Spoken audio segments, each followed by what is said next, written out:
guys, this is Comic Uno, and today I am doing a finale review for The Flash. So I just tweeted on the Legends of Tomorrow podcast Twitter.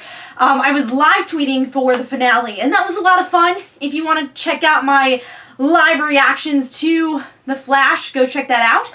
But let's talk about the Flash finale here in this review, and then after, right on Frontline Live, we're having a special episode talking about the superhero TV shows and their finales, so Flash will be counted, so be sure to check that out also right after this video on Comic Frontline. But let's talk about the Flash finale. This is very much about Speed Force time travel, because Barry has the opportunity to go back in time to save Nora, but that also means that the villain wins. Reverse Flash wins, and he's able to go back in his time. So Barry has to make a decision. Will he do this? And he decides not to, and there's a lot of other events to happen. Eddie kills himself, that way Reverse Flash wouldn't get away, and it's the only way to really defeat Reverse Flash. We get a lot of nods to different things. Cisco probably being Vibe next season or season after, because they reference his powers in this episode. Maybe they'll reference Caitlyn's powers, who knows? So that happens. Iris wants to be with Eddie in the end, but Eddie dies, so Iris is heartbroken. And Caitlyn and Ronnie get married, so that was pretty good. And we get a little sneak peek of Legends of Tomorrow, and I think a lot of this time travel is going to have to do with Legends of Tomorrow anyways. And who knows what happened to Harrison Wells, first of all. The real Harrison Wells is probably alive, so I'm guessing he'll be in Season 2 as the real Harrison Wells.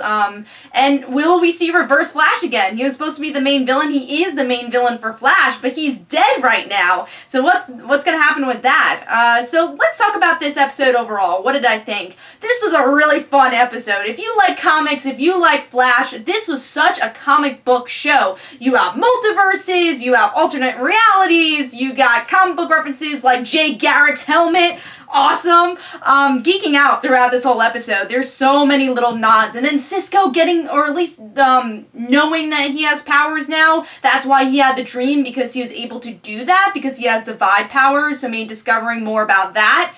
That was really cool. The only disappointments I had in this episode were actually the female leading ladies. Not their fault, just that I wanted a little bit more. I was a little upset that Iris ended up with Eddie, but I guess it just made the Eddie thing more dramatic. I am personally an Iris West Allen fan, so Barry Allen and Iris fan. But I like that they gave that nod, and Iris was the one to tell Barry, hey, do what you gotta do. You know, don't worry about us. Also, a really great emotional moment before I get into Caitlyn's story. I really loved the Joe and Barry stuff. You know, something I loved about the pilot episode, yes, of course, the superhero stuff, but what really connected with me, and you can go check out my my reviews, my earlier reviews, was Joe and Barry's relationship. And when Joe says, or I think it was Barry saying, "Thank you, Dad," and then Joe saying, "You're welcome, son." So great. I love that moment. So that was a great moment. And going back to Caitlyn, I like that Caitlyn got married to Ronnie. I think Ronnie's going to be part of Legends of Tomorrow, though, so I'm a little confused. Are we going to see them together? What's going to happen there? But it was great to see Professor Stein and Ronnie in this episode. But I was disappointed we didn't really get to see Killer Frost. Danielle Panabaker has been really hyping up that we're going to see Killer Frost in this episode, but we only see her in the possibility of something happening. Now, we can say, since Cisco got powers from the particle accelerator, Caitlyn probably did too.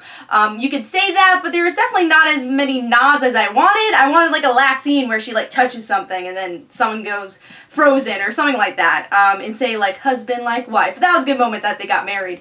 But yeah, so I was a little disappointed with that, but overall this was an epic episode. Great CGI.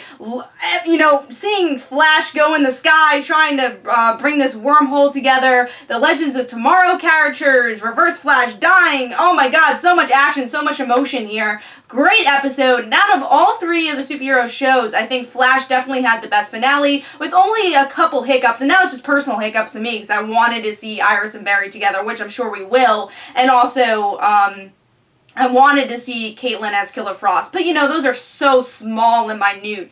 Everything else in this episode, there were shocks, there was emotion, action, everything that you could want in a finale, and this is how you do a finale. Great, great comic book finale. So hope you guys enjoyed. Of course, I'll be reviewing Flash next year when it comes back, and if there's any big Flash news, I'll be covering it. Legends Tomorrow I'll be covering, Arrow I'll be covering, so be sure to check that out all here. So hope you guys enjoyed. This is Comic Uno. Don't forget to follow me on Twitter. Don't forget to like my Facebook page. Also, in the description below, there's links from my comic book, Like Father Like Daughter, and don't forget to like the Facebook page of Like Father Like Daughter. Bye.